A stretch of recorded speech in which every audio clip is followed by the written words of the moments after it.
Guys, welcome back to पैसा invest. आज हम चैप्टर नंबर 3 पढ़ेंगे NISM सीरीज 7 का introduction to securities broking operation. Interesting chapter है, अराउंड 15 to 20 मार्क्स कवर करता है ये चैप्टर। ठीक है, तो एक इम्पॉर्टेंट चैप्टर है ये। प्लस ये आपको इंटरव्यू पॉइंट ऑफ व्यू से भी बहुत इम्पॉर्टेंट चैप्टर है। वाई? बिकॉज यहाँ पे हम trade life cycle, front office, middle office and back office operation पढ़ेंगे। तो जब भी आप इंटरव्यू के लिए जाते हैं, आइदर इन इन्वेस्टमेंट बैंक या फिर कस्टोडियन के पास में या फिर ब्रोकर के पास में, तो ब्रोकर के पास जाते हैं तो वहाँ पे तो इतने क्वेश्चंस नहीं पूछे जाते हैं। बट अगर आप MNC में अप्लाई कर रहे हैं, MNC like BNY, million, WNS, okay, और मे भी बहुत सारी ऐसी कंपनीज हैं लाइक जैसे कि जो बैक ऑफिस हैंडल करती हैं, इन्फोसिस है, TCS है। सो अगर यहाँ पे आप इंटरव्यू के लिए जाते हैं तो देन आपसे ट्रेड लाइफ साइकिल के ऊपर and middle office and back office process के ऊपर जरूर क्वेश्चन किया जाता है। प्लस कस्टोडियन क्या होता है, क्लियरिंग कॉर्पोरेशन क्या होती है, how they work, how they mechanism, how they उनका ऑपरेशन क्या होता है, उनका प्रोसीजर क्या होता है, कौन से सॉफ्टवेयर। तो सॉफ्टवेयर तो अभी हम डिस्कस नहीं करेंगे, बट स्टिल दे आस्क कि कौन कौन से सॉफ्टवेयर्स वो यूज़ करते हैं। तो फॉर बैंकिंग जो मोस्ट पॉपुलर सॉफ्टवेयर है that is Finacle. And for broking industry जो मोस्ट पॉपुलर सॉफ्टवेयर है तो दो सॉफ्टवेयर हैं। First one is Odin and second one is TCS bank का। सो ये जो दो सॉफ्टवेयर हैं ये ब्रोकिंग इंडस्ट्री में यूज किए जाते हैं फॉर पंचिंग द ऑर्डर्स, तो आप ध्यान रखना। सो मेन हमारा जो की लर्निंग रहेगा इस चैप्टर से, तो वो फर्स्ट हम ट्रेड लाइफ साइकिल का कंसेप्ट पढ़ेंगे, then front office, middle office and back office के ऑपरेशन पढ़ेंगे, जो कि स्टॉक ब्रोकिंग फर्म का आपको एक पूरा ओवरव्यू दे देगा कि लाइक किस तरीके से काम करते हैं stock broking. Then information technology and business continuity plan of stock broking firm, किस तरीके से वो लोग टेक्नोलॉजी का यूज करते हैं और कौन से सॉफ्टवेयर लाइक करते हैं। देन रेगुलेटरी कंप्लायंस, कंप्लायंस के अंडर में क्या क्या चीज़ें आती हैं, तो उनसे रिलेटेड हमको डिटेल्स पढ़ना है। Okay, so first introduction to the trade life cycle. तो बेसिकली ट्रेड लाइफ साइकिल होता क्या है? तो ट्रेड लाइफ साइकिल अगर हम इन शॉर्ट या फिर हमारे इन सिंपल वर्ड्स में देखें, तो अगर आपने कभी ट्रेड किया है तो आपको भी पता होगा क्या होता है कि हम क्या करते हैं, एक ऑनलाइन पोर्टल होता है किसी भी ब्रोकर का, है ना। उस ऑनलाइन पोर्टल पे हमारा अकाउंट होता है जो कि हम ट्रेडिंग कम डीमैट अकाउंट बोलते हैं जिसे। ओके, अगर आप बैंक ब्रोकर के पास ट्रेड करते हैं तो सेविंग भी लिंक रहता है। अगर आप बैंक ब्रोकर के पास नहीं ट्रेड करते हैं तो यहाँ पे सेविंग अकाउंट लिंक नहीं होता है।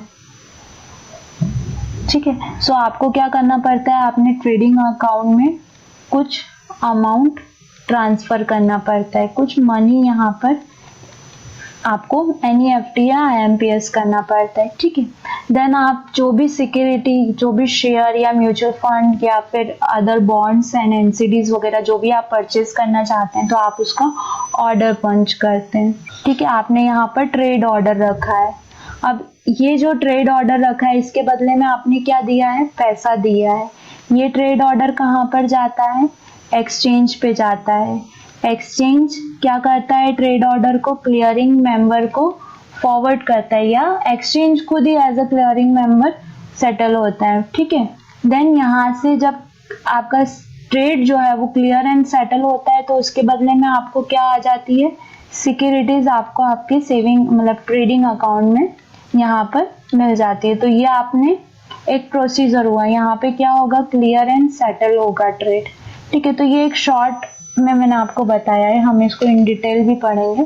तो बेसिकली ये ट्रेड लाइफ साइकिल होती है। तो फर्स्ट जो प्लेस करता है ऑर्डर, इन्वेस्टर, क्लाइंट या फिर ब्रोकर।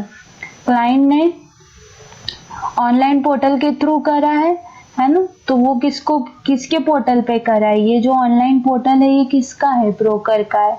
और ये जो ऑर्डर दिया है ये किसने दिया है, इन्वेस्टर या उसका जो क्लाइंट है उसने दिया है उसे ये ऑर्डर, राइट।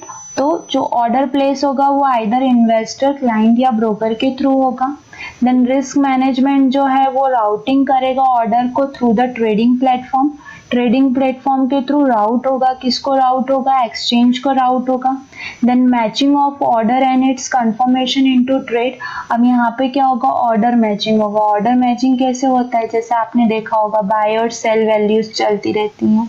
100 रुपये पे बायर है, 100.5 पे सेलर है। अगर आपको बाय करना है तो ये सेलर बिट पे आप जाओगे तो ये क्या होगा, जो भी यहाँ पे जो ट्रांजैक्शन नंबर होगा इस ऑर्डर का इंटरनल रेफरेंस नंबर आता है, और जो भी बायर का इंटरनल रेफरेंस नंबर है तो वो एक दूसरे से क्या किया जाता है, मैच किया जाता है कि ये जो बायर और सेलर है इन दोनों के बीच में एक ट्रेड सेटअप हुआ है, वन ट्रेड सेटअप हुआ है, तो वो ऑर्डर मैचिंग की जाती है। Then confirmation for institutional trade, institutional और यहाँ पे आप इंडिविजुअल भी लिख लीजिए। सो अगर इंस्टीट्यूशनल ट्रेड है या फिर इंडिविजुअल ट्रेड है तो उसका कंफर्मेशन दिया जाता है एक्सचेंज से। यहाँ पे जैसे ही ऑर्डर पंच हुआ और ऑर्डर एग्जीक्यूट हुआ या ऑर्डर बिट गई है, पेंडिंग है ऑर्डर, तो एक कंफर्मेशन रिटर्न आता है कि हाँ ऑर्डर प्लेस हो गया है। प्लेस्ड का यहाँ पे एक कंफर्मेशन रिटर्न आता है, ठीक है। And then clearing and settlement होता है, और क्लियरिंग सेटलमेंट के बाद में क्या होता है, अगर आपका एग्जीक्यूट हो गया ऑर्डर तो आगे प्रोसेस होता है, अगर एग्जीक्यूट नहीं हुआ तो यहीं पे खत्म हो जाता है, सिर्फ एक्सचेंज पे ही रहता है वो ऑर्डर 3:30 तक, और उसके बाद क्या होता है, ऑटोमेटिक ऑर्डर कैंसिल हो जाता है, ठीक है। और अगर एग्जीक्यूट हो गया, दो चीज होती है, एक ऑर्डर प्लेस करना, ठीक है। तो ऑर्डर जब हम प्लेस करते हैं तो दो चीज हो सकती है कि आइदर वो पेंडिंग ऑर्डर रहेगा या फिर एग्जीक्यूट हो जाएगा, है ना। आप पेंडिंग कब हो सकता है, फॉर सपोज 100 रुपये का शेयर प्राइस चल रहा है और आपने 95 बाय ऑर्डर रखा है, मतलब जब शेयर 95 रुपीज पे आएगा तो आपका बाय होगा। पर क्या होता है कि 3:30 हो गया, मार्केट क्लोज हो गया, लेकिन 95 का प्राइस आया ही नहीं, तो वो क्या कहलाता है, पेंडिंग ऑर्डर कहलाता है। और 3:30 के पहले कभी भी ये 95 का प्राइस आ गया और आपका ऑर्डर क्या हो गया, एग्जीक्यूट हो गया, बाय हो गया, तो वो एग्जीक्यूटेड ऑर्डर कहलाता है। तो फॉर सपोज अगर ऑर्डर पेंडिंग रहता है तो यहाँ से आगे प्रोसेस बढ़ेगी ही नहीं, यहीं पे खत्म हो जाएगी। और अगर ऑर्डर एग्जीक्यूट हो जाता है तो देन ओनली क्या होगा, क्लियरिंग एंड सेटलमेंट के लिए ऑर्डर को आगे फॉरवर्ड किया जाएगा, ठीक है। तो इट्स मतलब एक बेसिक ये ट्रेड लाइफ साइकिल थी। सो हम इसका एक फ्लो ट्रेड लाइफ साइकिल का, ठीक है। और आप लोग चाहें तो इसका स्क्रीनशॉट ले लीजिए, आपके पास कहीं पे लिख के रख लीजिए, या आप जब इंटरव्यू के लिए जाते हैं तो ये यूजफुल रहता है। सो सबसे फर्स्ट जो क्लाइंट है या इन्वेस्टर है वो क्या करेगा, ऑर्डर पंच करेगा, ऑर्डर प्लेस करेगा थ्रू ब्रोकर के थ्रू। आप विदाउट ब्रोकर नहीं जा सकते हो। अब एनएससी ने स्टार्ट करा है कि जो मीडिएटरी है, मतलब ब्रोकर जो है वो ब्रोकर बीच में नहीं रहेगा, आप डायरेक्ट एनएससी के पोर्टल पे जाके भी ऑर्डर पंच कर सकते हो। बट अभी से पहले आपको ब्रोकर के थ्रू ही ऑर्डर पंच करना पड़ता था। अभी ये नया रेगुलेशन आया है तो उसके अंडर आप एनएससी पे भी डायरेक्ट जाके साइट पे, एनएसडीएल की साइट पे जाके डायरेक्ट आप ऑर्डर पंच कर सकते हो। बट यहाँ पे आप सिर्फ डिलीवरी ऑर्डर पंच कर सकते हो। इंट्राडे मार्जिन, ई मार्जिन, ये सब फैसिलिटीज आपको आपका ब्रोकर प्रोवाइड करता है और अपने ब्रोकर रिस्क पे प्रोवाइड करता है, ठीक है। एक्सप्लोजर जो रहता है वो ब्रोकर अपनी रिस्क पे देता है। तो यहाँ पे आप सिर्फ कैश और डिलीवरी ऑर्डर्स पंच कर सकते हो, मतलब आपको वो अपने डीमैट में लेना ही पड़ेगा। आप इंट्राडे ऑर्डर्स एनएससी पे पंच नहीं कर सकते हो, तो ये एक लिमिटेशन है यहाँ पर।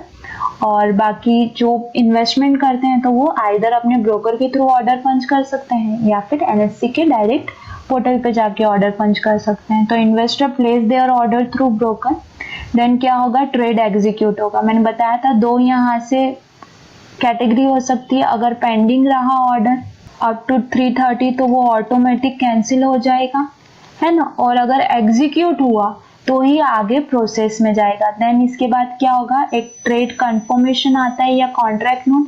अब ये ट्रेड कंफर्मेशन क्या होता है, इन्वेस्टर के पास जाता है, उसको क्या बोला जाता है, कॉन्ट्रैक्ट नोट। और ये कॉन्ट्रैक्ट नोट के लिए भी एक एक्ट है जो कि किसके अंडर में आता है, 1956 के अंडर में आता है, SCRA एक्ट। इसके अंडर में क्या है कि कॉन्ट्रैक्ट नोट आपको सेम डे भेजना है, same day with in 12 hours. With in 12 hours जो भी क्लाइंट ने ट्रेड एग्जीक्यूट किया है, उसके अकाउंट पे जो भी ट्रेड पंच हुआ है, वो उसका कॉन्ट्रैक्ट नोट सेम डे चला जाना चाहिए।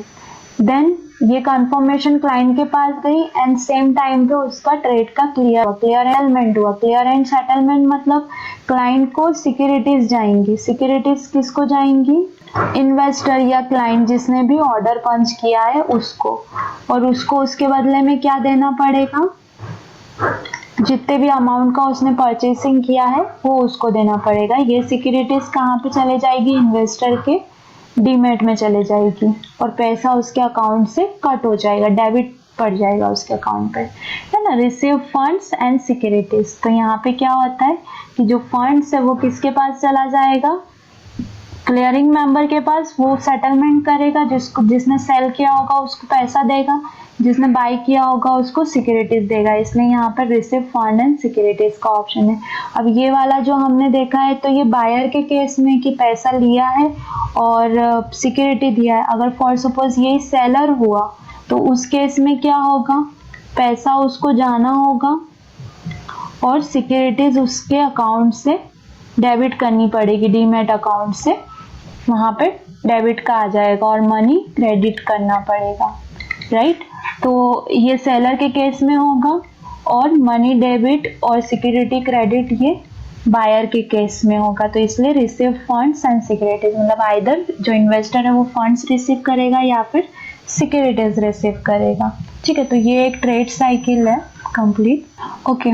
देन जो ब्रोकिंग ऑपरेशंस होते हैं तो वो किस तरीके से होते हैं, तो मेन जो है वो 3 पार्ट्स में डिवाइड है, front office, middle office and back office, ठीक है। तो जो फ्रंट ऑफिस है वो फ्रंट ऑफिस क्या हो गया, ऑनलाइन पोर्टल हो गया, ओके। देन यहाँ पर अगर फॉर सपोज जैसे कि टीम भी बैठती है, टीम कौन सी हो गई, इक्विटी डीलर्स की टीम हो गई। इक्विटी डीलर्स क्या करते हैं, ट्रेड एग्जीक्यूट करते हैं, ट्रेड पंच करते हैं ऑन बिहाफ ऑफ क्लाइंट, है ना।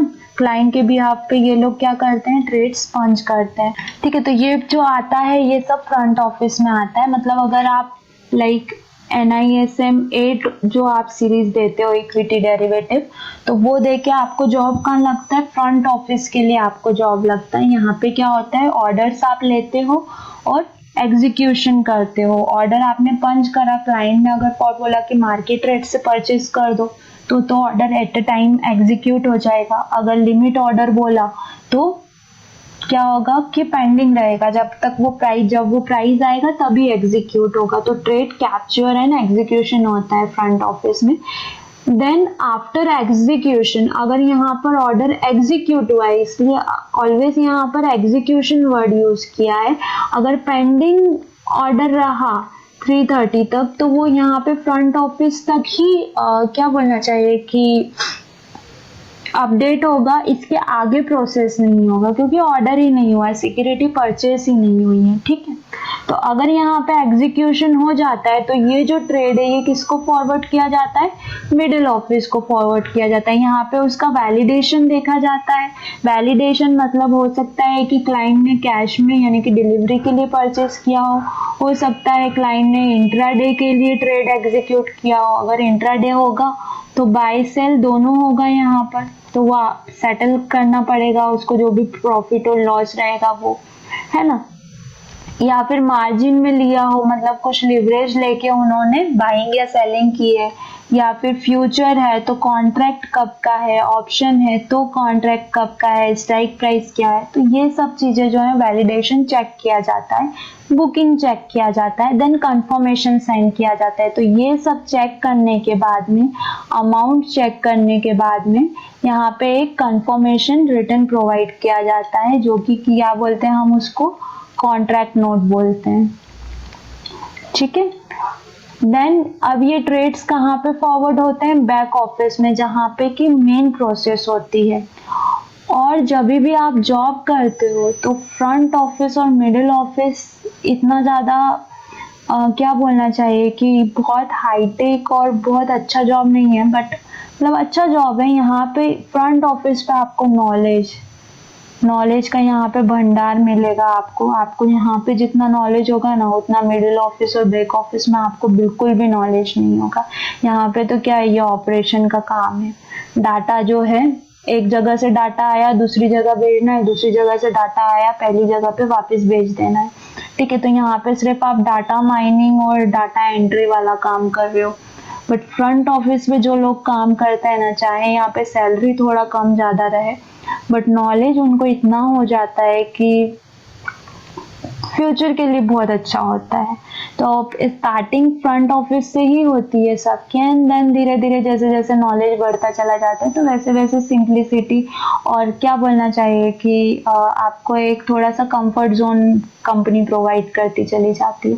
पर टीम्स जो रहती हैं वो सेपरेट रहती हैं। फ्रंट ऑफिस टीम जो रहती है इनका डायरेक्ट क्लाइंट्स के साथ में कांटेक्ट होता है, but middle office and back office का कोई क्लाइंट्स के साथ में कांटेक्ट नहीं होता है। तो यहाँ पे कोई आपकी कम्युनिकेशन स्किल्स नहीं इम्प्रूव होती हैं, ऐसा कुछ भी नहीं होता है। यहाँ पे सिर्फ आपकी एक ही स्किल इम्प्रूव होती है, दैट इज एक्सेल। ये आपकी बहुत अच्छी हो जाती है। ठीक है, सो अपार्ट इसको छोड़ते हैं। देन प्रोसेस ट्रेड कहाँ पे फॉरवर्ड किए जाते हैं, आफ्टर कंफर्मेशन बैक ऑफिस में। बैक ऑफिस में मेन काम होता है पैसा कितना कट करना है, ब्रोकरेज कितनी कट करनी है। ठीक है, अब ये ब्रोकरेज कैसे कट होती है, ये जो कॉन्ट्रैक्ट नोट प्रोवाइड किया हुआ है ना, तो इसमें सारे डिटेल्स, इसमें सारे कैलकुलेशंस हो जाते हैं। फॉर सपोज मैं आपको एक एग्जांपल देती हूँ कि कोई पर्सन है, उसने कोई भी ABC कंपनी का स्टॉक खरीदा है, 1000 क्वांटिटी खरीदी है, 1000 क्वांटिटी खरीदी है। ठीक है, प्राइस जो है 100 रुपीज का है, टोटल वैल्यू कितना होता है, 1 लाख का होता है। ठीक है, इनका जो ब्रोकर है वो 0.5% के हिसाब से चार्ज कट करता है। बंदे ने कैश में ही बाइंग किया, डिलीवरी लेना चाह रहा है, तो यहाँ पे क्या होगा, 5% का ब्रोकरेज चार्ज होगा, मतलब 500 रुपीज तो उसका ब्रोकरेज हो गया, है ना। इसके ऊपर उसको 0.12% का, सॉरी 0.012% का 0.12% का उसको टैक्स कट होगा, मतलब 120 रुपए का उसका टैक्स चला गया, है ना। अब ये इस टैक्स में सब कुछ इंक्लूडेड है, STT इंक्लूड है, GST इंक्लूड है ना। तो ये जो है, इसको टोटल जो अमाउंट 1 लाख रुपीस पे जो चार्जेस कट हुए हैं वो 620 रुपए के चार्जेस कट हुए हैं, राइट। तो यहाँ पे क्या होगा, उसका मतलब टोटल जो अमाउंट हुआ है वो कितने का हुआ है, 1,620 रुपए का। तो टोटल अमाउंट इतना कट होगा। तो ये जो अमाउंट निकालती है ये यहीं पे मिडिल ऑफिस में ही कैलकुलेशंस हो जाता है। जब ये कंफर्मेशन जाता है कॉन्ट्रैक्ट नोट के थ्रू, तो कॉन्ट्रैक्ट नोट में ही ये सारा कैलकुलेशन हो जाता है और इस कॉन्ट्रैक्ट नोट के अकॉर्डिंग ही अकाउंट से पैसा कट किया जाता है। अब यहाँ पे क्लियरिंग एंड सेटलमेंट होगा, अकाउंटिंग एंड फाइनेंस की पूरी प्रोसेस होती है, मतलब कितना पैसा काटना है, कितना सिक्योरिटीज क्लाइंट के अकाउंट में डीमैट में उसको भेजना है, ये सारा प्रोसेस यहाँ पर किया जाता है। और ये प्रोसेस के लिए T+2 डेज का सेटलमेंट टाइम लगता है, अगर मैं इक्विटी की बात करूं तो।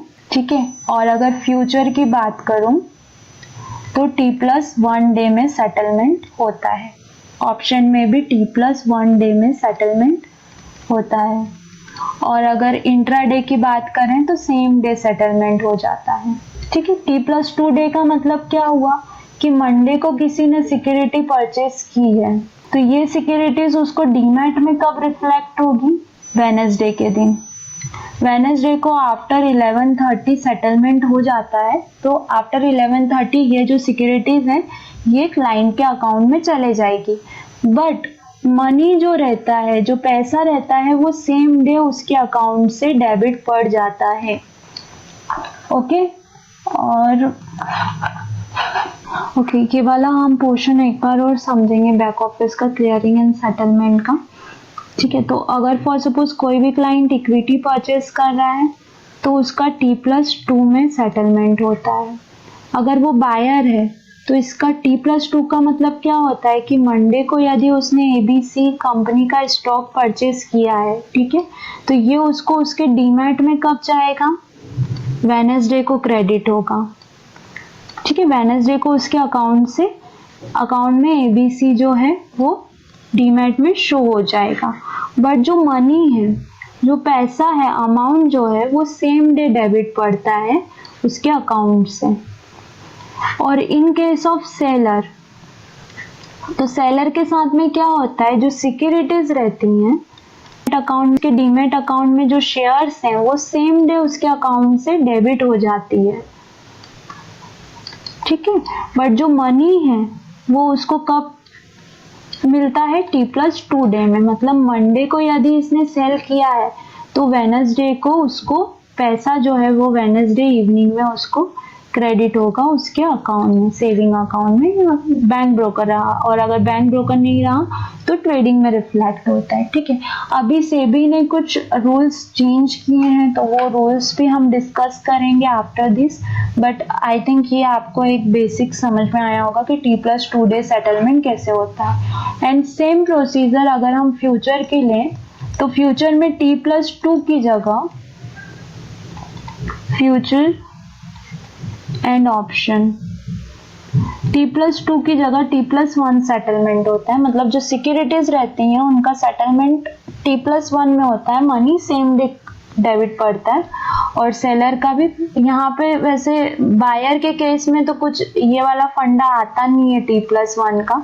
बायर के केस में ये होता है कि उसने खरीदा, सेम डे उसका जो है पैसा कट हो गया, मार्जिन होल्ड हो गया अकाउंट से, और सिक्योरिटीज उसको उसके पुल अकाउंट में रिफ्लेक्ट हो जाती है, ट्रेडिंग अकाउंट में रिफ्लेक्ट हो जाती है। But in case of close the position, जब वो पोजीशन को क्लोज करता है, आइदर बाय रहने दीजिए या फिर सेल रहने दीजिए, तो जब भी वो पोजीशन को क्लोज करेगा तो जो मार्जिन उसके अकाउंट का होल्ड है, प्लस अगर प्रॉफिट होगा तो प्लस होगा, और अगर लॉस होगा तो वो मार्जिन से लॉस माइनस हो जाएगा। तो ये जो अमाउंट है ये उसको T+1 डे में क्रेडिट होता है उसके अकाउंट में वापस। मतलब अगर मंडे को उसने अपना पोजीशन क्लोज किया है तो ये पैसा उसको कब जाएगा?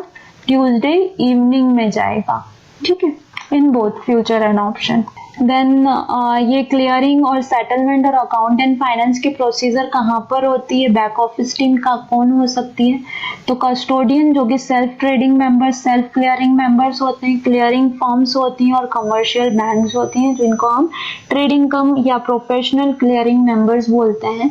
क्लियरिंग फर्म्स कौन कौन से हो गए? क्लियरिंग मेंबर हो गए या फिर ट्रेडिंग कम क्लियरिंग मेंबर्स हो गए। मेनली जो बैंक ब्रोकर्स रहते हैं, ठीक है, तो जो बैंक ब्रोकर्स रहते हैं वो सब ट्रेडिंग कम क्लियरिंग मेंबर रहते हैं। इसलिए बोला जाता है कि बैंक ब्रोकर्स के पास ट्रेड करना सेफ है, प्राइवेट ब्रोकर्स के पास ट्रेड करना उतना सेफ नहीं है, बिकॉज वो ट्रेडिंग मेंबर्स होते हैं, क्लियरिंग उनका किसी और के पास में रहता है, वो कुछ सेल्फ क्लियरिंग नहीं करते हैं। ठीक, तो इस वजह से उनको सेफ नहीं माना जाता है, बट बैंक ब्रोकर्स को सेफ माना जाता है बिकॉज वो लोग ट्रेडिंग कम क्लियरिंग मेंबर होते हैं। ओके, सो अब हम लोग कुछ इन डिटेल चीजें पढ़ते हैं। सबसे फर्स्ट हम फ्रंट ऑफिस से रिलेटेड चीजें पढ़ते हैं। फ्रंट ऑफिस में सबसे पहले क्या होता है? ऑन बोर्डिंग होगी, राइट। ऑन बोर्डिंग किसकी होगी? क्लाइंट की होगी। क्लाइंट का नया अकाउंट ओपन होगा, तो नया अकाउंट ओपन करने के लिए KYC कलेक्ट किया जाता है। KYC क्या होता है? Know your client. इस डॉक्यूमेंट्स में क्या क्या आते हैं? फोटो आता है, पैन आता है इनकम प्रूफ में, आधार आता है एड्रेस प्रूफ में, चेक आता है, अकाउंट डिटेल्स के लिए। ओके, सो ये सारी चीज़ें आती हैं। फॉर सपोज अगर आपको डेरिवेटिव्स एक्टिवेट करना है तो यहाँ पे इनकम प्रूफ भी लिया जाता है। तो इनकम प्रूफ में either bank statement, then salary slip और जो ITR हम फाइल करते हैं वो, ठीक है। ये 6 मंथ बैंक स्टेटमेंट यहाँ पे रिक्वायरमेंट रहती है for derivatives, either currency derivative, commodity derivative, कोई सा भी डेरिवेटिव आपको एक्टिवेट करना है तो ये इनकम प्रूफ एक एक्स्ट्रा डॉक्यूमेंट रिक्वायर्ड होता है फॉर ऑनबोर्डिंग द क्लाइंट, ठीक है। तो ये अकाउंट ओपनिंग का प्रोसीजर रहता है। सबसे फर्स्ट यहाँ पे फ्रंट ऑफिस में सेल्स पर्सन आ जाते हैं, ठीक है, जो कि ये लोग अकाउंट प्रोसीजर का काम करते हैं। तो अकाउंट ओपनिंग फॉर्म होता है एक, है ना। अकाउंट ओपनिंग फॉर्म में क्या क्या चीजें हो सकती हैं, ट्रेडिंग अकाउंट फॉर्म होगा एक, और डीमेट अकाउंट ओपनिंग फॉर्म होता है, प्लस POA होती है, पावर ऑफ अटर्नी होती है, और एक डिस्क्लोजर डॉक्यूमेंट होता है। डिस्क्लोजर डॉक्यूमेंट क्या होता है, जिसमें कि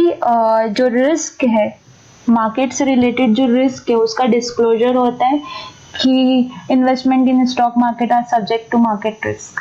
तो ये पूरा एक डिस्क्लोजर होता है उसके अंदर, ठीक है। एंड देन इस पूरे फॉर्म के साथ में ये जो एक अराउंड 20 पेजेस का फॉर्म होता है, 35 से 40 सिग्नेचर लगते हैं क्लाइंट के, ओके। और उसके साथ में ये KYC डॉक्यूमेंट्स रिक्वायर्ड होते हैं फॉर ओपनिंग अकाउंट। और ये सब address proof, income proof, pan, without pan demat account open नहीं होता है, ठीक है। तो ये सब कंपलसरी डिटेल्स हैं जो कि अकाउंट ओपनिंग के साथ में रखती हैं, ठीक है। और रिस्क डिस्क्लोजर डॉक्यूमेंट और राइट्स एंड ऑब्लिगेशन डॉक्यूमेंट जो कि POA जिसको बोला जाता है, तो ये दोनों चीजें जो अकाउंट ओपनिंग फॉर्म रहता है उसके साथ में इंक्लूडेड रहता है, ठीक है। देन ये जो KYC रहता है ये किसके साथ रजिस्टर होता है, KRA एजेंसी के साथ में। I think most of you know KRA क्या होता है, बट फिर भी मैं बता देती हूँ कि जो KRA सिस्टम है वो क्या होता है। जैसे कि हम आजकल KYC चला हुआ है, राइट। अगर आपने आपका KYC एक बार KRA एजेंसी पे अपलोड कर दिया, मतलब वहाँ पे आपका एक बार क्या बोलना चाहिए कि वेरिफिकेशन हो चुका है आपके KYC का, तो देन आपको बार बार KYC प्रोवाइड करने की ज़रूरत नहीं पड़ती है। और ये किस लिए यूज़ होता है, KYC के लिए यूज़ होता है। मतलब जो आजकल प्रोसीजर होती है ना, ऑनलाइन अकाउंट आप ओपन कर सकते हो। मेनली आपने ज़रोदा और आप स्टॉक का सुना होगा कि आपको कोई डॉक्यूमेंट देने की ज़रूरत नहीं, ऑनलाइन आप अकाउंट ओपन कर सकते हो। तो वो ऑनलाइन अकाउंट जो होता है वो KRA एजेंसी के थ्रू ही होता है। KRA का फुल फॉर्म होता है know your client registration agency, ठीक है। देन CKYC होता है, तो CKYC central know your client KYC होता है। ये हर एक के लिए एक ही, ये गवर्नमेंट ने इनिशिएट करा है सिस्टम, ताकि क्या हो कि बार बार जैसे 4 अगर डीमैट अकाउंट ओपन कर रहे हैं या 4 सेविंग अकाउंट ओपन कर रहे हैं तो आपको 4 जगह KYC देने की ज़रूरत नहीं है। आपका जो सेंट्रल KYC पे अपलोडेड है, CKYC पे अगर आपका अपलोडेड है डिटेल्स या डॉक्यूमेंट्स, तो आपको 10 बार नहीं देना पड़ता है। तो दिस इज एक KRA एजेंसी हो गया। देन CKYC हो गया, CERSAI। So C stand for central, okay. So if अगर आप CKYC पे अपलोड कर देते हैं अपना KYC सेंट्रल KYC पे, तो वो क्या होता है, इसके अंदर भी रजिस्टर हो जाता है CRSAI, central registry of securities asset reconstruction and securities interest of India, ठीक है। सो इसमें क्या होता है कि जितने भी सिक्योरिटीज मतलब लाइक म्यूचुअल फंड्स वगैरह, अगर आप AMC के पास जाते हैं और आपका CKYC अपलोडेड है सिस्टम में ऑलरेडी, तो आपको फिर से KYC देने की रिक्वायरमेंट नहीं रहती है। डायरेक्ट वो ऑनलाइन आपका आधार, फिंगरप्रिंट या लेके और डायरेक्ट उनके पास KYC डिटेल्स आ जाती हैं एंड देन वो प्रोसेस कर देते हैं आपके फॉर्म्स को, ओके। देन नेक्स्ट आता है ब्रोकरेज। ब्रोकरेज के साथ भी कुछ टर्म्स एंड कंडीशंस प्रोवाइड की हुई है सेबी ने, ठीक है। तो सबसे फर्स्ट जो टर्म्स एंड कंडीशन प्रोवाइड की गई है, किसी भी ट्रेड वैल्यू का जो मैक्सिमम ब्रोकरेज कलेक्ट कर सकते हैं ब्रोकर, वो 5% है। 2.5% से ज़्यादा कोई भी ब्रोकर नहीं ले सकता है। 2.5% मतलब 1 लाख रुपीज़ का ट्रांजेक्शन हुआ तो इस पे मैक्सिमम चार्ज कितना लगेगा, 2,500 रुपये का। ठीक है, इससे ज़्यादा का वो ब्रोकरेज चार्ज नहीं कर सकते हैं।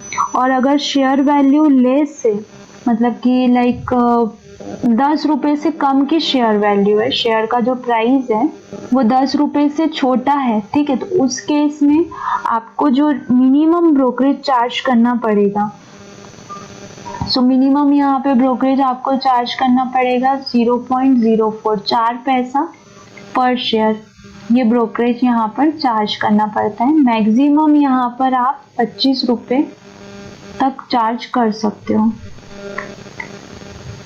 ठीक है। और जो मिनिमम ब्रोकरेज चार्जेस हैं, मतलब कोई भी व्यक्ति अगर ट्रांजेक्शन करता है, एक ट्रांजेक्शन करता है या 2 ट्रांजेक्शन करता है, तो उसका जो मिनिमम आपको कलेक्ट करना है, तो मिनिमम के लिए कोई रिक्वायरमेंट नहीं है ऐसी कि मिनिमम आपको कितना कलेक्ट करना है, नो रिक्वायरमेंट। मैक्सिमम जो है वो 25 पैसा पर शेयर है, ठीक है, तो मिनिमम कोई रिक्वायरमेंट नहीं है, आप कितना भी चार्ज कर सकते हो। ओके, देन F&O सेगमेंट के लिए ये वाला जो पोर्शन था ये इक्विटी के लिए था। F&O सेगमेंट में क्या है, फ्यूचर का जो रहेगा, तो फ्यूचर का तो सिमिलर है इक्विटी की तरह ही है। ओके, ऑप्शन का थोड़ा सा डिफरेंट रहता है। ऑप्शन में क्या होता है कि आपको जो मैक्सिमम ब्रोकरेज जो आप चार्ज कर सकते हो यहाँ पे वो 2.5% है, जो भी वैल्यूएशन रहेगा, मतलब जो भी अमाउंट रहेगा उसके ऊपर। ओके, और या फिर आप 100 रुपये पर कॉन्ट्रैक्ट आपको चार्ज करना रहता है। यहाँ पे पर लॉट नहीं है, पर कॉन्ट्रैक्ट है कि पर कॉन्ट्रैक्ट आपको मिनिमम 100 रुपीज़ जो है वो चार्ज करना है ना। और जो भी हायर रहता है, इधर 2.5% 2.5% अमाउंट के ऊपर या फिर 100 रुपीज, जो विच एवर इज हायर आपको वो चार्ज करना है पर कॉन्ट्रैक्ट के बेसिस पे। तो नॉर्मली जो बैंक ब्रोकर होते हैं वो पर लॉट आपसे 100 रुपीज लेते हैं, जो प्राइवेट ब्रोकर्स होते हैं या फिर जो डिस्काउंट ब्रोकर होते हैं वो 20 रुपीज पर लॉट चार्ज करते हैं। तो ये जो सेबी के रूल्स के अकॉर्डिंग पर कॉन्ट्रैक्ट है, मतलब जैसे कि फॉर सपोज एक कॉन्ट्रैक्ट में किसी ने 50 लॉट जो है वो बाय सेल करे, तो 50 लॉट के लिए 100 रुपीज आप चार्ज कर सकते हो, या एक लॉट के लिए भी आप 100 रुपीज चार्ज कर सकते हो, बट मेनली एक लॉट के लिए 100 रुपये चार्ज करते हैं कौन, बैंक ब्रोकर्स। या फिर आपने सुना होगा अभी जो प्राइवेट ब्रोकर्स हैं वो पर ट्रांजेक्शन 20 रुपये चार्ज करते हैं, तो वो इसी के अंडर में चार्ज करते हैं, बट एक्चुअल में ये है। देन ब्रोकर्स जो हैं तो broker commission multiple commission scheme use कर सकते हैं। तो फॉर सपोज अगर आप इक्विटी डीलर के प्रोफाइल के लिए जॉब पे जाते हो, ठीक है, और यहाँ पे आप ब्रोकरेज जनरेट करते हो, ओके, ब्रोकरेज आपने जनरेट करी तो ब्रोकरेज पे आपको कमीशन मिलता है।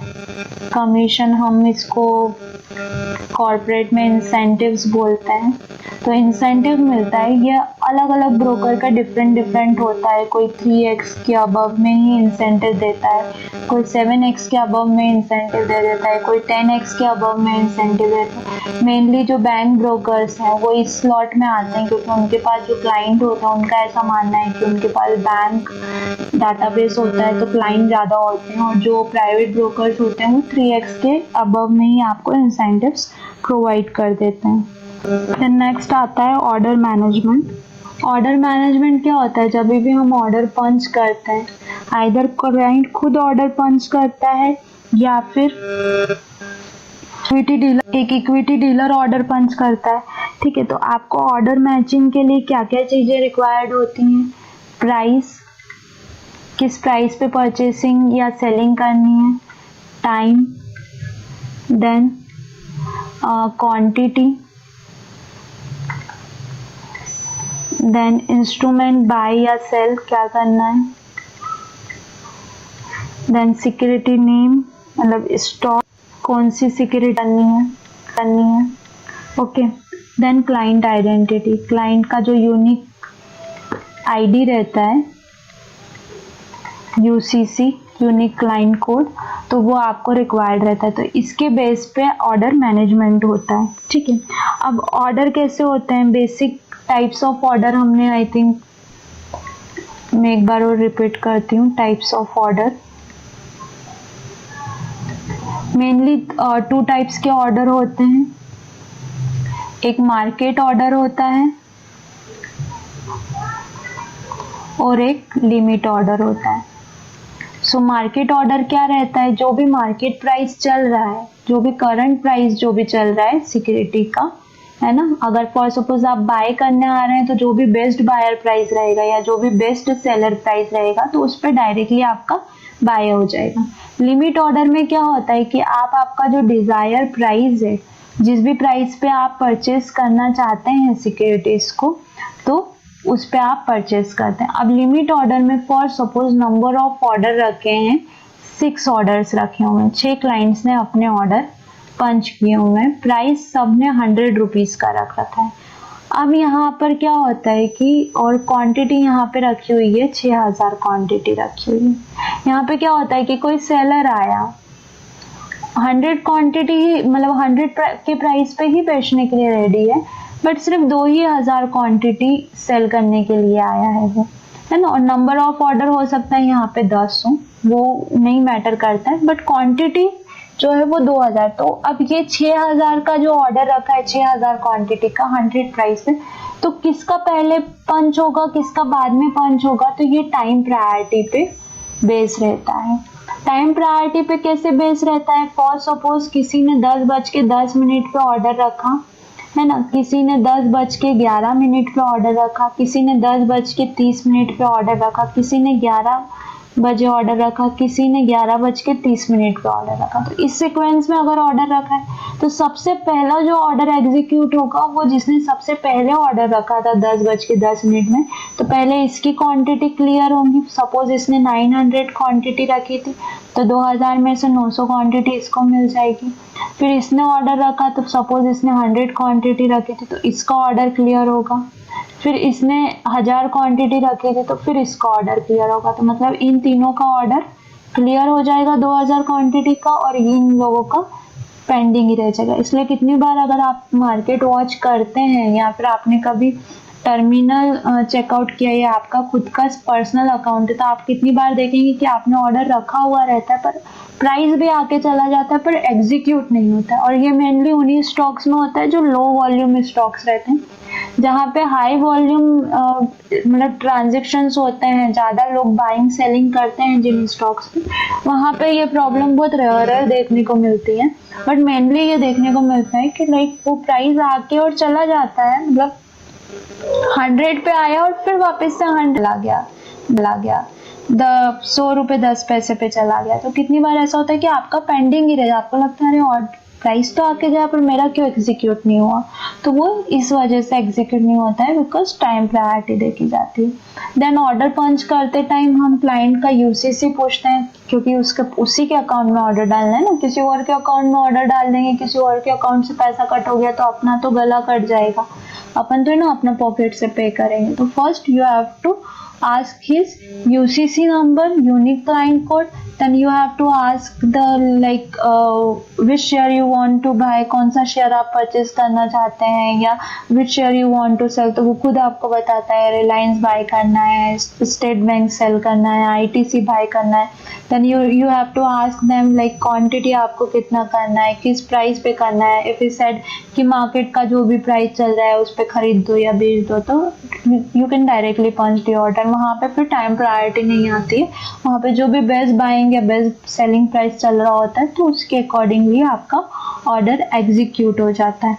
देन ये पूरा प्रोसीजर होने के बाद में आपको कंफर्मेशन देना पड़ता है कि like your order is pending और your order is executed at this much price, this much quantity.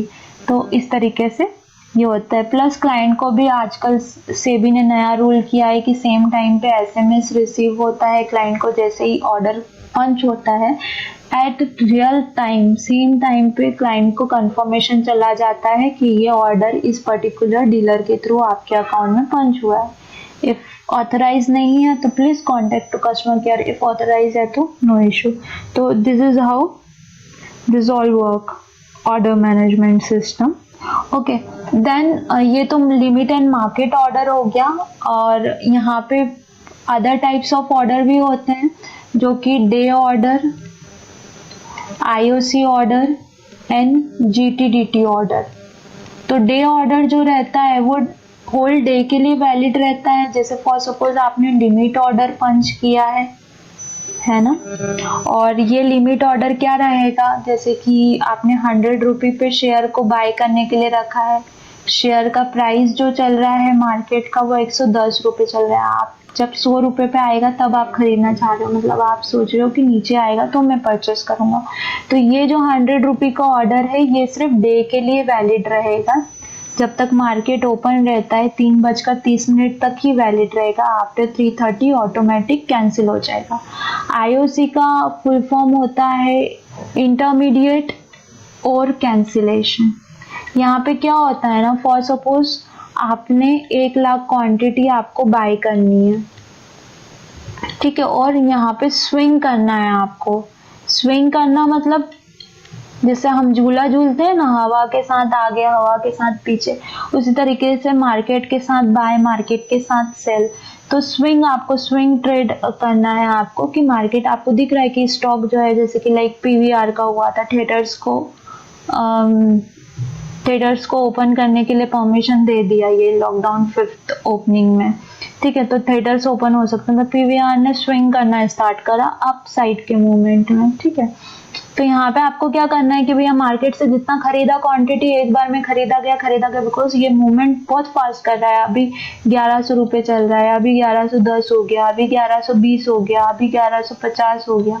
तो लाइक इस तरीके से ये स्विंग कर रहा है, मार्केट के साथ में फ्लो हो रहा है आप डायरेक्शन में। तो आपने क्या करा, 1 लाख क्वांटिटी डाली IOC में, जितना सामने से खरीदाएगा जो भी प्राइस पे आपने मार्केट ऑर्डर डाला तो वो तो सामने से ही हो जाएगा। बट आपने अगर लिमिट ऑर्डर डाला तो जो भी सपोज आपने 1109 रुपये पे डाला, तो 1109 रुपये पे 80,000 सेलर थे, तो 80,000 क्वांटिटी आपकी बाय हो जाएगी। रिमेनिंग जो 20,000 क्वांटिटी रहेगी वो ऑटोमेटिक कैंसिल हो जाएगी। सिर्फ 80,000 का ही ऑर्डर आपका एग्जीक्यूट होगा। And then if its goes to 1150 तो आप वहां पर जाके उसको सेल आउट कर सकते हो पोजीशन को। तो जो भी स्विंग ट्रेडर्स होते हैं जो बल्क क्वांटिटी में या फिर जो मैक्सिमम क्वांटिटी में ट्रेड करते हैं, तो that one is useful for them. IOC उनके लिए रहता है। देन GTDT जो रहता है वो स्मॉल इन्वेस्टर्स के लिए रहता है। गुड टिल डेट इसका फुल फॉर्म होता है। ओके, 90 डेज के लिए ये वैलिड रहता है। और इसमें एक और टर्म्स एंड कंडीशन आती है, लोअर सर्किट और अपर सर्किट। तो जब भी कोई भी स्टॉक, अगर फॉर सपोज आपने 100 रुपये का रख रखा है और ये लोअर सर्किट के नीचे का वैल्यू है, तो नहीं जाएगा ऑर्डर। आपको लोअर सर्किट और अपर सर्किट के इन बिटवीन का ऑर्डर पंच करना पड़ता है और 90 डेज के लिए वैलिड रहता है। जब भी 90 दिन के अंदर में वो प्राइस आपका आया तो उस दिन वो एग्जीक्यूट हो जाएगा। ओके, देन यहाँ पर एक stop loss buy sell order तो हमको समझ में आ गया है कि स्टॉप लॉस ऑर्डर होता है। स्टॉप लॉस ऑर्डर हम क्यों रखते हैं, क्योंकि फॉर सपोज अगर हमने बाय किया है और स्टॉक अपोजिट मूवमेंट में मूव करता है, डाउन साइड में मूव करता है, आपने 100 रुपये पे बाय किया है और नेगेटिव डायरेक्शन में मूव करता है, तो कहीं पे भी आप अपना एक स्टॉप लॉस पुट कर सकते हैं। तो ये स्टॉप लॉस क्या करेगा, अगर आपने 98 रुपीज़ का, तो अगर जैसे ही 98 के ऊपर आया ये स्टॉक या 98 के बिलो गया 97.95, तो ये आपका स्टॉप लॉस ट्रिगर हो जाएगा और आपका लॉस बुक हो जाएगा। क्योंकि हो सकता है कि ये 90 रुपीज़ पे भी चला जाए। तो ये आपका क्या करता है, लॉस बियरिंग कैपेसिटी को मैनेज करता है, रिस्क मैनेजमेंट करता है स्टॉप लॉस, राइट। आपके लॉस को स्टॉप कर देता है एक पॉइंट पे। तो ये आप लगा सकते हैं। अगर आप बायर हैं तो आपका जो स्टॉप लॉस रहता है वो डाउन साइड का रहता है, बिकॉज जो भी आपका अपोजिट डायरेक्शन है वहां पर स्टॉप लॉस लगाया जाता है। आपका जो प्रॉफिट डायरेक्शन है वहां पर स्टॉप लॉस नहीं लगाया जाता है। फॉर सपोज अगर आप सेलर हैं अबव का यहाँ पर ऊपर में स्टॉप लॉस रहेगा, बिकॉज ये आपके लिए लॉस कंडीशन है ना। डाउन आएगा तो आपके लिए प्रॉफिट कंडीशन है, तो कभी भी हम यहाँ पे स्टॉप लॉस नहीं लगाएंगे। बट एक थोड़ा सा मैं एक्स्ट्रा बता देती हूँ। फॉर सपोज आप इसको थोड़ा सा प्लेन करते हैं पहले। हम स्टॉप लॉस पढ़ रहे थे, तो अगर फॉर सपोज आपने बाय किया हुआ है, ठीक है, तो अगर प्राइस अपसाइड मूवमेंट करता है तो ये आपकी प्रॉफिट कंडीशन है, और अगर डाउन साइड मूव करता है तो ये आपकी लॉस कंडीशन है। तो हम किसको स्टॉप कर रहे हैं? लॉस को स्टॉप कर रहे हैं, तो इसलिए स्टॉप लॉस हमेशा आपके बाइंग प्राइस से छोटा होगा। मतलब अगर आपने बाय कर रखा है तो जो भी बाइंग प्राइस होगा उससे क्या होगा, आपका जो बाइंग प्राइस रहेगा वो बड़ा रहेगा आपके स्टॉप लॉस से। इफ इन केस आपने सेल कर रखा है, आप सेलर हो, तो आपके लिए लोअर तो प्रॉफिट कंडीशन है, बट अगर स्टॉक अप साइड मूव करता है तो ये आपके लिए लॉस कंडीशन है, तो आपको यहाँ पे स्टॉप लॉस लगाना है। तो हमेशा जो भी आपकी सेल वैल्यू रहेगी उससे बड़ा स्टॉप लॉस रहेगा, ठीक है। ये स्टॉप लॉस हम ट्रेल कर सकते हैं। फॉर सपोज आप सेल अपने 100 रुपये पे किया है ना, और ये गिरता गिरता 99 पे आ गया, तो आप क्या करोगे, आपने जो 102 पे स्टॉप लॉस रखा था, आप इसको ट्रेल कर सकते हो, 101 पे कर सकते हो। फिर जैसे ये 98 पे जाता है तो आप इसको ट्रेल करके कहाँ पे ला सकते हो, 100 रुपीज़ पे ला सकते हो। अगर ये 97 पे जाता है तो आप इसको और नीचे ट्रेल कर सकते हो, 99 पे लगा सकते हो। बट अगर नॉर्मली पूछा जाए, ट्रेल हम कर सकते हैं, उसको स्लिप कर सकते हैं, बट अगर नॉर्मल क्वेश्चन आपसे पूछा जाए तो ऑलवेज स्टॉप लॉस बायर के लिए छोटा रहेगा और सेलर के लिए बड़ा रहेगा। तो ये एक स्टॉप लॉस ऑर्डर हो गया। देन ऑर्डर प्लेस कैसे कर सकते हैं, तो ऑनलाइन कर सकते हैं हम थ्रू मोबाइल और वेब, लैपटॉप वगैरह पे लॉगिन करके उनका जो वेब पोर्टल रहता है उससे भी हम लॉगिन कर सकते हैं, यहाँ पे मोबाइल एप्लीकेशन के थ्रू भी लॉगिन कर सकते हैं, और आप कॉल करके जो कस्टमर केयर या फिर डीलिंग डिपार्टमेंट रहता है तो वहाँ पे भी आप ट्रेड को प्लेस कर सकते हो, ठीक है। तो एक बार इन शॉर्ट हम समझ लेते हैं, है ना। सबसे फर्स्ट क्या होगा, ट्रेडिंग अकाउंट ओपन होगा, ट्रेडिंग और डीमैट अकाउंट, ठीक है। ये demat account and trading account किसके पास ओपन होगा, ब्रोकर के पास ओपन होगा, है ना। आपको ऑर्डर पंच करना है तो आप क्या करेंगे, ऑर्डर प्लेस करेंगे, किसके थ्रू प्लेस करेंगे, आइदर ऑनलाइन पोर्टल के थ्रू प्लेस करेंगे या जो भी डीलिंग डिपार्टमेंट या ब्रोकर के पास आप ऑर्डर पंच करेंगे, या आप ऑर्डर किसको देंगे, अपने ब्रोकर को देंगे। देन ब्रोकर क्या चेक करेगा कि ऑर्डर एग्जीक्यूट हुआ है या पेंडिंग है ऑर्डर। फॉर सपोज अगर ऑर्डर एग्जीक्यूट हुआ होगा तो ही आगे फॉरवर्ड होगा, अगर पेंडिंग होगा तो आगे फॉरवर्ड नहीं होगा। जैसे ही ऑर्डर होगा तो यहाँ पे क्या चेक किया जाएगा, एग्जीक्यूशन चेक किया जाएगा और कंफर्मेशन प्रोवाइड की जाएगी क्लाइंट को। कंफर्मेशन प्रोसेस होने के बाद ये किसको फॉरवर्ड किया जाएगा, क्लियरिंग मेंबर को फॉरवर्ड किया जाएगा। क्लियरिंग मेंबर क्या करेगा, आइदर मनी, यहाँ पे क्लियरिंग एंड सेटलमेंट होगा, जो भी क्लाइंट को क्रेडिट होना रहेगा आइदर सिक्योरिटीज या मनी, वो क्लाइंट को फॉरवर्ड कर देगा वापस, ठीक है। और ये जो पूरा प्रोसेस होता है ट्रेड लाइफ साइकिल का, ये कितने पार्ट्स में होता है, तो 3 पार्ट में होता है। फर्स्ट पार्ट जो रहता है वो फ्रंट ऑफिस रहता है। फ्रंट ऑफिस का काम क्या है, ऑर्डर एग्जीक्यूशन का काम है या ऑर्डर पंचिंग बोल सकते हैं हम। देन सेकंड जो फॉरवर्ड किए जाते हैं ट्रेड्स, वो किसको किए जाते हैं, मिडिल ऑफिस को। मिडिल ऑफिस क्या करता है, कंफर्मेशन प्रोवाइड करता है, कॉन्ट्रैक्ट नोट जनरेट करता है। देन थर्ड आता है बैक ऑफिस, यहाँ पे क्या होता है, बैक ऑफिस, यहाँ पे main clear and settlement procedure होती है, ठीक है। और फाइनेंस और अकाउंटिंग डिपार्टमेंट रहता है। ये किस किस के थ्रू हो सकती है, कस्टोडियंस के थ्रू हो सकती है, क्लियरिंग मेंबर के थ्रू हो सकती है, या फिर कमर्शियल बैंक्स के थ्रू हो सकती है। ओके, सो ये एक कंप्लीट पूरा है और यहीं से क्वेश्चंस आते हैं। आइदर इस पे आ जाएंगे आपको कि डिस्क्लोजर डॉक्यूमेंट्स क्या, रिस्क डिस्क्लोजर डॉक्यूमेंट्स किसके साथ रिक्वायर्ड होते हैं, या ट्रेडिंग अकाउंट के साथ में मोस्ट इम्पॉर्टेंट रिक्वायर्ड डॉक्यूमेंट कौन कौन से होते हैं। तो केवाईसी जो मैंने आपको बताया था, पैन और ये सब, तो वो क्वेश्चंस आ सकते हैं। देन एक और हम पढ़ लेते हैं डिफरेंट टाइप्स ऑफ अकाउंट। ठीक है, तो डिफरेंट टाइप्स ऑफ अकाउंट क्या होता है कि एक तो सौदा बुक होती है। सौदा बुक क्या होता है, जो हम ऑर्डर जैसे ही पंच करते हैं, जैसे ही हमने कोई भी ट्रेड या हमारा कोई भी ऑर्डर जो है वो एग्जीक्यूट हुआ, तो वो जो पोजीशन हमको दिखती है वो हमको सौदा बुक में दिखती है। देन एक क्लाइंट लेजर होता है। ये क्लाइंट लेजर क्या होता है, यहाँ से जो भी मनी का है ना, या जो भी पैसे का जो भी पे इन और पे आउट है, तो वो इसके अंदर रिफ्लेक्ट होता है। ठीक है, देन एक सिक्योरिटी लेजर, जनरल लेजर भी बोल सकते हैं, है ना। इसमें वही एक्सपेंसेस, सैलरी, पेटी कैश वगैरह सब आता है, ये ब्रोकर का रहता है।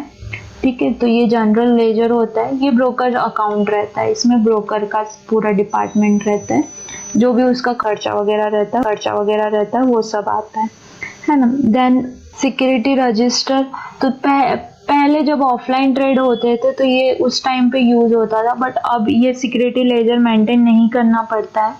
Most important contract note maintain करना पड़ता है, क्लाइंट लेजर मेंटेन करना पड़ता है, और थर्ड वन जो रहता है वो सिक्योरिटी लेजर रहता है, जो कि ये जो सिक्योरिटीज रजिस्टर हम बोल रहे हैं, इसको सिक्योरिटीज लेजर यूज किया जाता है। ठीक है, तो ये सिक्योरिटीज लेजर में जो सिक्योरिटीज, जैसे यहाँ पे पैसे का पे इन पे आउट रहता है, इसको फाइनेंशियल लेजर एक्चुअल बोला जाता है।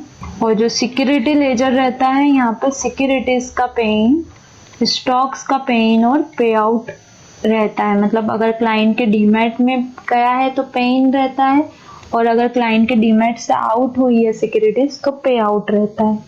ठीक है, देन एक मार्जिन डिपॉजिट अकाउंट रहता है, जैसे कोई भी क्लाइंट जो है वो मार्जिन में ट्रेडिंग कर रहा है या फ्यूचर ऑप्शन में ट्रेडिंग कर रहा है, तो ये एक मार्जिन डिपॉजिट अकाउंट रहता है। देन हमको सिक्योरिटी ट्रांजैक्शन टैक्स पढ़ना है, STT। अगर आप बाय करते हो तो आपको 0.1% आपको ये परसेंट लगता है। ठीक है, जो भी टोटल अमाउंट रहेगा उसके ऊपर। बाय करते हो या फिर सेल करते हो, दोनों ही केस में आपको ये 0.1, मतलब जब भी आप बाय करोगे तभी भी लगेगा, और जब आप सेल करोगे तभी भी आपको ये टैक्स चार्ज होता है। ठीक है, देन देन सेल पे एक और चार्ज कट होता है, वो कट होता है 0.01% का, 0.1% का। ठीक है, ये टैक्सेबल अगर शॉर्ट टर्म के लिए जो हम सेलिंग करते हैं ना, तो तब अगर आप सेल करते हो तो ये आपको चार्ज कटता है सेलिंग पे। ओके, अगर फॉर सपोज आप ट्रांसफर करते हो किसी भी शेयर को, ठीक है, तो इस पे भी आपको एक टैक्स कट होता है जो 0.02% का, ये भी आपको टोटल अमाउंट पे चार्ज कट होता है जब भी आप सेल करते हो, ट्रांसफर करते हो। देन ऑप्शन का सेल टैक्स देखते हैं, तो फ्यूचर एंड ऑप्शन में सिर्फ सेल पे ही आपको टैक्स चार्ज होता है। F&O में बाइंग पे आपको टैक्सेस चार्ज नहीं होते हैं। तो ऑप्शन में जो सेल टैक्स चार्ज होता है वो होता है 0.05% का, जो भी टोटल अमाउंट रहेगा उसके लिए, है ना। और ऑप्शन में जो सेलर है, तो सेलर जब रिटर्न बाय करता है अपनी पोजीशन को, तो ये उसको चार्ज होता है, ये एक्स्ट्रा चार्ज होता है 0.125% का, है ना। जब वो परचेज करता है, रिटर्न परचेज करता है अपनी पोजीशन को, तो ये सेलिंग पे लगता है। और फ्यूचर में ओनली सेलर को चार्ज होता है, राइट। तो ये कितना चार्ज होता है, 0.01% का चार्ज होता है। तो ये आप नोट कर लीजिएगा, क्योंकि STT के ऊपर क्वेश्चन आता है कि STT चार्ज कितना कट होता है, टोटल चार्ज कितना कट होता है। तो ओनली ऑन अगर बाइंग के लिए पूछ रहे हैं तो 0.1, और अगर ओनली ऑन सेलिंग पूछ रहे हैं तो भी 0.1, अदरवाइज ये। और अगर हम टोटल इसका परसेंट मतलब देखें कि टोटल कितना कट होता है ये, तो 0.2% कट होता है ऑन बोथ लैग। ठीक है, तो ये ध्यान रखना आप। देन एक और इम्पॉर्टेंट टॉपिक है bulk deal and block deal. तो बल्क डील और ब्लॉक डील जो रहती है वो नॉर्मल डे टाइम में नहीं होती है, इसके लिए टाइमिंग विंडो ओपन होता है।